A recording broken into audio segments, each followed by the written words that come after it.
मानता हूं कि बिहार में पीना पिलाना बंद है, लेकिन ससुरा पीने वाला लाता किधर से पता ही नहीं चलता है।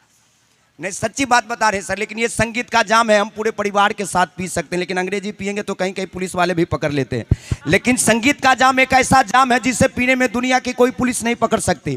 संगीत का जाम पीने में हमें एमपी की पुलिस नहीं पकड़ सकती, क्योंकि उनके वर्दी पर लिखा रहता है एमपी, यानी कि मस्त होके पी, मस्त होके पी, मस्त होके पी, मस्त होके पी।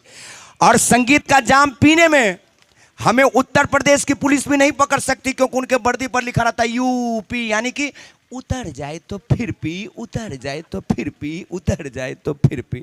और संगीत का जाम पीने में हमें झारखंड की पुलिस भी नहीं पकड़ सकती सर, क्योंकि उनके वर्दी पर लिखा रहता है जेपी, यानी कि जा मानता पी, जा मानता पी, जा मानता पी। और संगीत का जाम पीने में हमें बिहार की पुलिस भी नहीं पकड़ सकती, क्योंकि उनके वर्दी पर लिखा रहता है बीपी, यानी कि बार बार पी, बार बार पी, बार बार पी, बार। और संगीत का जाम पीने में हमें वेस्ट बंगाल की पुलिस भी नहीं पकड़ सकती, क्योंकि उनके वर्दी पर लिखा रहता है डब्ल्यूपी, यानी कि वहाँ नहीं तो यहाँ पी, बिहार में नहीं तो बंगाल में पी, पीते रहिए, जीते रहिए, और अच्छी लगे तो एक बार जोरदार तालियां बजाते रहिए। अब लग रहा कि हम लोग काज कम कर रहे हैं ना। कहते कि दूध को दूध, पानी को पानी कह दूं, कि मेघ की गर्जना दरिया की रवानी कह दूं। यूं शांत होकर काज कम देखिएगा, सुनिएगा तो हम कलाकार कुछ न कह पाएंगे। थोड़ा सा तालियों का आशीर्वाद मिले तो पूरी कहानी कह दूं। इसी तरह तालियां बजा